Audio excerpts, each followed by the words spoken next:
Hi friends, today we're going to discuss phase shift oscillator. A phase shift oscillator is a linear electronic circuit that produces a sine wave output. It consists of an inverting amplifier with its output fed back to its input through a phase shift network consisting of resistors and capacitor in a ladder network. The feedback network shifts the phase of amplifier output by 180 degree at the oscillation frequency to give the positive feedback.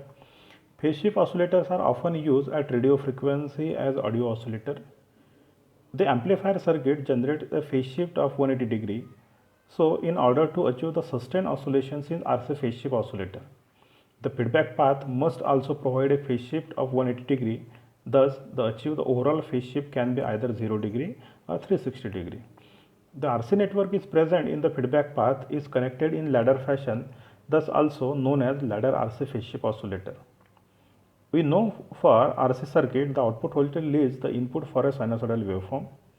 The phase angle by which the output leads the input depends on the value of R and C component.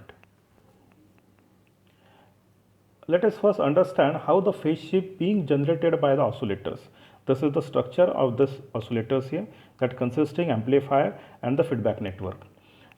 The conditions discussed are required for circuit to work as oscillators are called as the Buckingham criteria.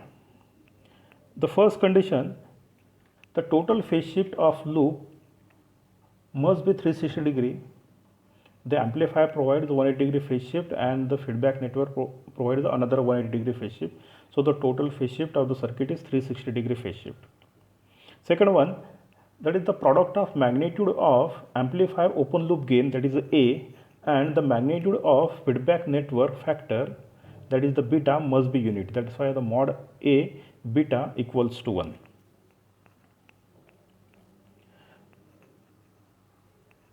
Consider an input signal Vi is applied to the amplifier and output will be V0. So we can write here the expressions of the output voltage V0 equals to A into Vi. The feedback network attenuation factor beta decides the output value of feedback network, that is the Vf equals to beta into V0. By substituting the above equations, we have Vf equals to beta A into Vi. For the oscillators, there will be no additional input signal, that is the feedback signal Vf must act as input to amplifier, so that mod value of A beta equals to 1.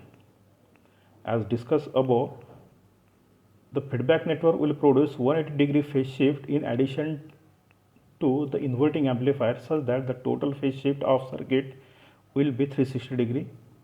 In this case, feedback voltage Vf will be sufficient to generate the output oscillations without any external input. This is the structure of RC feedback network. The figure shows here RC phase shift feedback network having the resistor and a capacitor. As we have already discussed that the output leads the input in this case, this is also known as the phase lead circuit from the above circuit here. We can say that the transfer function of the circuit is given as V0 upon Vin equals to R upon R minus jXc, and the phase shift will be phi equals to tan inverse of Xc by R. Thus, by observing this expression, we can clearly say that the phase shift depends on the value of R and C. For any small values of Xc, phi will be equals to 0. But when R is very small or 0, then it will cause Xc by R to get equals to infinity. Thus, in this case, phi will be 90 degree. The feedback circuit provides the phase shift between 0 to 90 degree.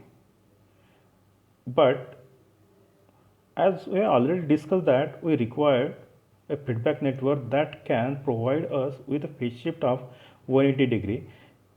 In the phase shift oscillators, the value of R in the circuit must be as low as possible.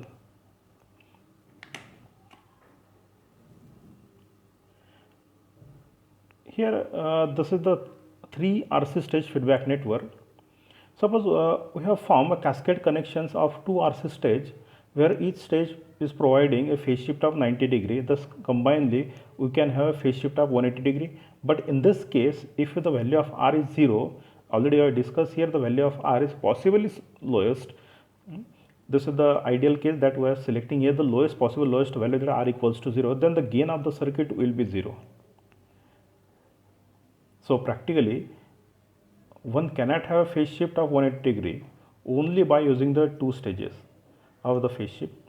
Thus, to achieve the phase shift of 180 degree, we use the 3 RC stages where each stage separately provide a phase shift of 60 degree.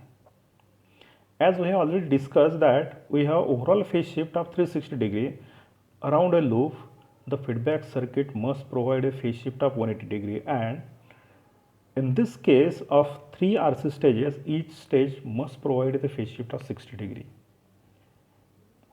Is to be noted here that the value of resistor and capacitor, that is the resistance and the capacitance, must be same for each stage, so that each connections or each sections of this feedback circuit produce a desired phase shift for a particular frequency.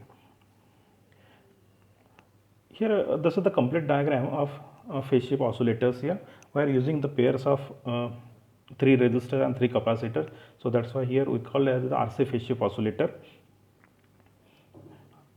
As you can see that here the output of inverting amplifier is applied to the feedback network.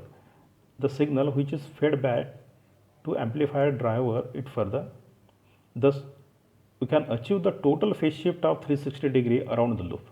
Hence, the conditions for the positive feedback is achieved, thereby causing the circuit to act as an oscillator. The frequency of oscillation, that is f equals to 1 upon 2 pi RC under root of 6. This is the frequency with which the circuit oscillates. Then at this frequency the gain must be at least 29, that is the RF upon mod value of RF upon R1 equals to 29.